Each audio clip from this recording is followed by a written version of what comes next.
The Special Forces soldier goes to prison. Donald Trump Jr. goes to the bank. Same betting scandal, different last name. This isn't a Democrat versus Republican story, no matter how badly both sides want it to be. Nancy Pelosi has been caught so many times trading stocks in sectors she directly regulates that financial Twitter built an entire cottage industry around copying her portfolio. Her returns consistently beat the market in ways that would be statistically improbable for someone who wasn't getting a little extra information with her morning briefing. Speaking of morning briefings, the machine that lets Donald Trump Jr. profit from wars his father starts is the same machine that let Pelosi's husband buy semiconductor stocks weeks before a semiconductor subsidy bill she helped pass landed on the president's desk. The soldier in this story didn't lose because he was on the wrong side of a political argument.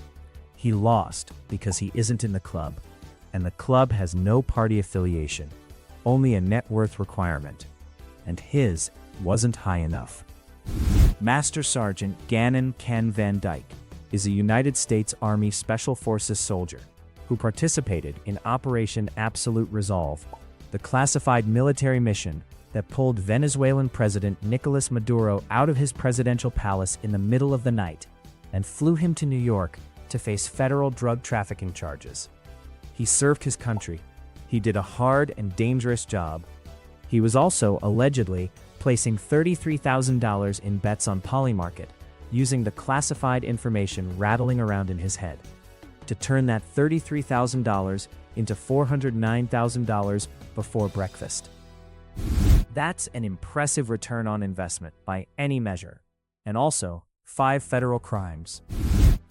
He got arrested Thursday. Wire fraud, commodities fraud, theft of non-public government information, engaging in monetary transactions from unlawful activity. He tried to delete his Polymarket account afterward and claimed he lost access to his email, which is the prediction market equivalent of a dog eating your homework. Federal investigators were not moved by this excuse. What they were moved by was the part where he made $409,000 in suspicious trades, and then immediately claimed he lost access to his email. Now, let's talk about Donald Trump Jr., who has also not lost access to his email, and who is also not going to prison, and who would like you to understand those two facts are completely unrelated. Donald Trump Jr. is an investor in Polymarket, the exact platform where Van Dyke allegedly committed his 5 federal crimes. He also sits on Polymarket's advisory board and is a paid strategic advisor to Kalshi, Polymarket's main competitor, which means the president's oldest son is collecting checks from both sides of the prediction market industry, currently under congressional scrutiny for being a machine through which people with access to government information can convert classified knowledge directly into personal wealth. He is not a passive investor. He is on the board. He is cashing checks. He showed up to a UFC fight last week with his girlfriend while Van Dyke was being processed in federal custody, which is not illegal, but is the kind of detail that should make your vision go slightly red. Donald Trump Jr. has not been arrested. Donald Trump Jr. will not be arrested. The agency responsible for arresting Donald Trump Jr. reports to his father, "We are not making this up." While we are on the subject of people floating above the consequences of their own actions, like a turd that refuses to flush, consider the president himself. Donald Trump regularly makes large declarative statements on Truth Social in the minutes before U.S. markets open. Statements that move hundreds of billions of dollars. On April 9th of last year, he announced a 90-day tariff reprieve after a week of market collapse so severe it had started to look like a controlled demolition. In the minutes before that post, futures contracts betting on lower oil prices jumped several times of normal volume. This pattern has been documented across multiple major policy announcements. Somebody, repeatedly, seems to know things before the rest of us know things. That somebody has the nuclear codes, a Truth Social account, and a son on the board of the platform where the arrested guy got arrested. Speaking of patterns, in February, 6 brand new Polymarket accounts appeared within days of each other, and placed coordinated bets on a U.S. strike against Iran before that strike was publicly announced. Those accounts won a combined $1.2 million when Trump confirmed the war in the early hours of that morning. A separate user made roughly $550,000 on bets related to the removal of Iran's supreme leader.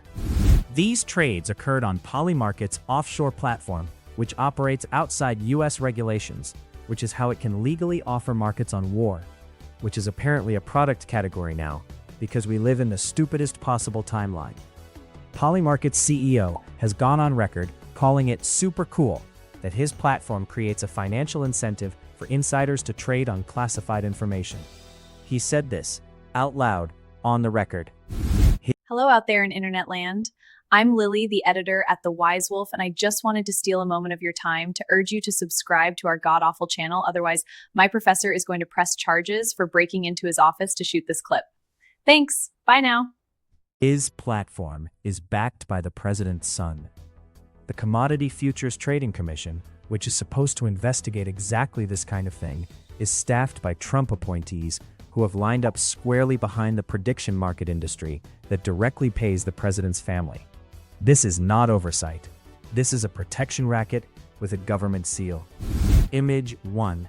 A 38-year-old Special Forces soldier on active duty since 2008 who helped execute a classified military operation at genuine personal risk, used his insider knowledge to place some bets, and walked away with $409,000. He hit it so poorly that Polymarket called the DOJ themselves. He is going to prison for using inside information he got by risking his life for the United States of America. Image 2. The president's son, who has more insider information on his worst day than Van Dyke had on his best. By virtue of being the president's son, while the president runs the country like a man throwing flaming darts at a board covered in world events, is on the board of the platform that turned Van Dyke in, collecting advisory fees from the platform's main competitor, and recently struck a deal with his brother Eric to take stakes in a military drone company selling weapons to Gulf nations currently under Iranian attack, in a war his father started and his portfolio profits from. When someone had the audacity to ask Eric Trump whether this was a conflict of interest, he looked directly into the camera and said, "I am incredibly proud to invest in companies I believe in."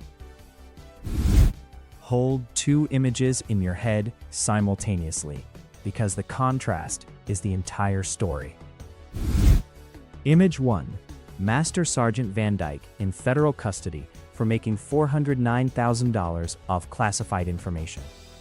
Image 2. Donald Trump Jr. at a UFC fight, collecting fees from the platform that got Van Dyke arrested.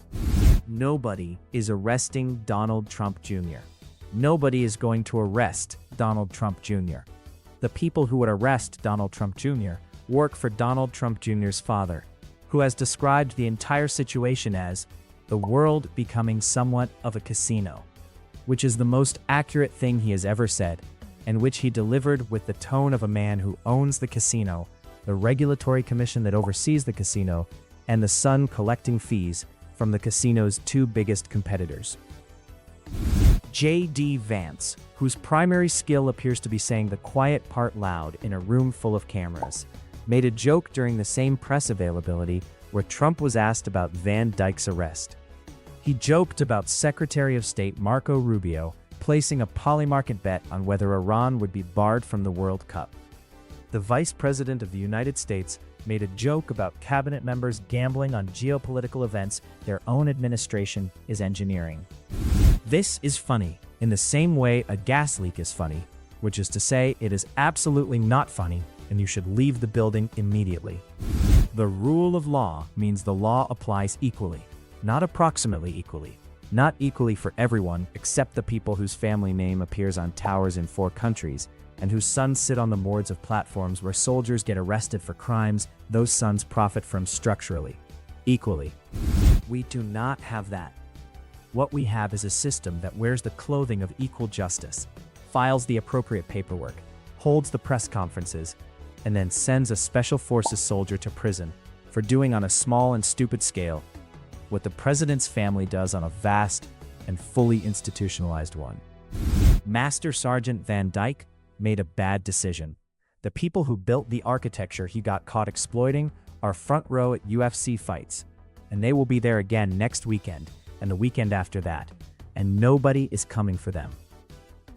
Which is exactly why your humble wise wolf, along with my brilliant editor Lily, who does most of the actual work, has been building something called Harpoon Cannon when we aren't busy documenting the systematic destruction of whatever was left of American democratic institutions. It's a prediction market intelligence platform that runs multiple AI systems simultaneously to analyze insider trading probability across Polymarket and Kalshi. It monitors what the Trump family and their associates are positioned on and flags whether a particular market movement looks like information asymmetry or just the ordinary chaos of a president who governs by social media post at 6 a.m. Think of it as a crystal ball pointed at the most corrupt ruling family since Caligula decided being emperor meant the rules were for other people. The whole point of prediction markets was that aggregated public knowledge would beat insider information. That theory has been stress tested by this administration and found to be adorable.